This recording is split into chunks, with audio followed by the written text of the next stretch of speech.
Et si ce qu'on appelle parfois relation toxique n'est pas toujours ce que l'on croit? Et si certaines relations, plutôt que d'être mauvaises, toxiques, étaient juste mal comprises, mal outillées, mal organisées? J'entends beaucoup ces mots à la suite, un peu à tort et à travers, comme si ça permettait, dès qu'une relation allait mal, de mettre un mot là-dessus et quelque part de régler le problème en disant non mais c'est toxique. Une relation véritablement toxique, elle enferme, elle nous abîme, elle nous détruit. Une relation difficile qui peut se transformer est une relation qui révèle des blessures que nous avons, qui nous fait travailler, qui nous amène à nous dépasser, et c'est vraiment pas la même chose. Je suis Arnaud, thérapeute depuis plus de 30 ans, et j'ai accompagné des centaines de personnes sur le thème de leur couple. Je les ai aidés à sortir de schémas douloureux, parfois pour se séparer, mais aussi pour se rencontrer à nouveau. Dans cette vidéo, on va donc explorer ensemble comment repérer une dynamique toxique, comment repérer une dynamique désajustée, comment faire la différence. Pourquoi certains conflits sont en réalité des appels au changement et surtout comment la Gestalt permet d'assainir le lien en profondeur.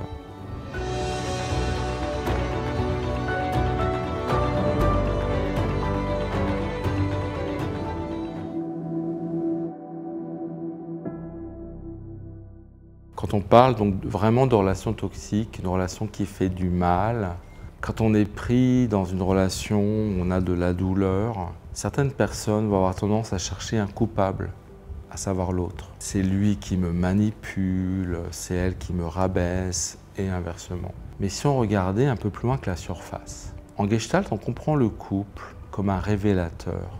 Un couple sain peut mettre en lumière des blessures, mais il ne va pas créer les blessures. C'est là où ça devient très différent. Parfois, il y a deux rencontres inconscientes qui s'activent l'une en face de l'autre. Par exemple, une personne qui a grandi avec un parent absent peut chercher inconsciemment un partenaire distant pour revivre et certainement attendre une réparation de cette blessure. Qu'est-ce que j'entends par là? J'ai vécu une enfance où il y avait beaucoup d'absence, beaucoup d'abandon. Et inconsciemment, je suis attiré par quelqu'un qui, au début, va me faire revivre cette sensation d'abandon, mais en espérant que cette personne arrête de m'abandonner et s'occupe de moi. C'est là où ça va devenir vite compliqué. C'est attendre que l'autre soit différent de ce qu'il est réellement. Et ça ne marche pas bien. C'est là où la relation peut devenir du coup toxique. C'est-à-dire rester dans une relation qui nous fait souffrir en croyant que l'autre va changer et que l'autre, parce qu'il nous aime, va nous traiter différemment. Là, pour moi, c'est toxique parce que ça ne marche pas. Une relation qui me fait souffrir n'est pas forcément toxique. Parfois, on a mal parce que nos besoins ne sont pas assez comblés, parce qu'on ne les a jamais exprimés. Parfois, on a mal parce que l'autre ne comble pas tous nos besoins, alors que c'est une invitation justement à trouver plus d'autonomie en soi. C'est vraiment important de pouvoir définir deux dynamiques entre une relation qui m'enferme, qui me fait du mal, mais où je sens qu'il n'y a pas d'issue, et une relation qui appuie sur des points de tension en moi, mais qui m'invite à sortir de moi, à m'exprimer, à me dépasser, à changer mes schémas relationnels. C'est vraiment important de faire la différence entre les deux.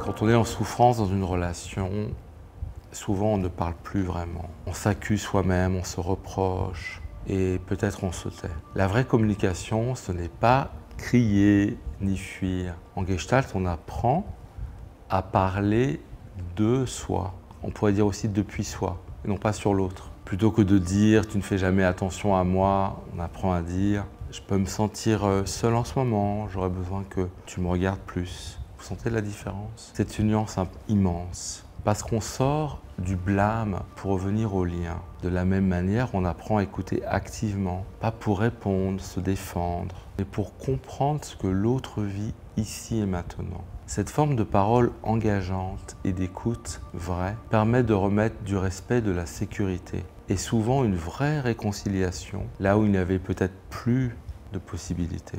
Parfois, même avec une communication plus authentique, le malaise persiste, comme si on n'arrivait pas à identifier ce qui nous manque. C'est là que le vrai nœud peut peut-être émerger, le non-dit de ses besoins.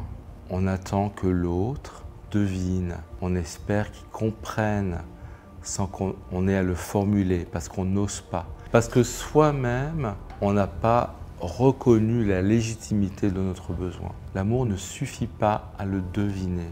Et c'est ce flou qui va nourrir le malentendu. Puis, certainement, une rancune.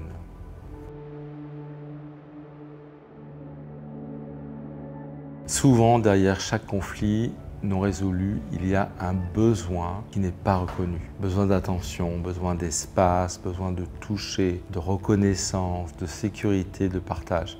Voyez comme c'est varié. Beaucoup de couples confondent besoin et exigence. Ou bien ils n'osent pas exprimer leurs besoins par peur de déplaire, d'être rejetés, de paraître trop. Ou alors quand ça va sortir, ça va être tellement exigeant que l'autre va avoir du mal à pouvoir y répondre. Donc identifier un besoin et exprimer un besoin, c'est aussi être d'accord que l'autre ne puisse pas le combler tout de suite, immédiatement, ou ait besoin à son tour de le nuancer. La Gestalt invite d'ailleurs à identifier ses besoins avec clarté et surtout à les formuler de manière responsable autour de quelque chose comme « j'ai besoin de » plutôt que « tu dois faire ceci » ou « tu dois faire cela ». C'est vraiment un changement de posture. On sort du contrôle, de la plainte, ça fait tellement de bien.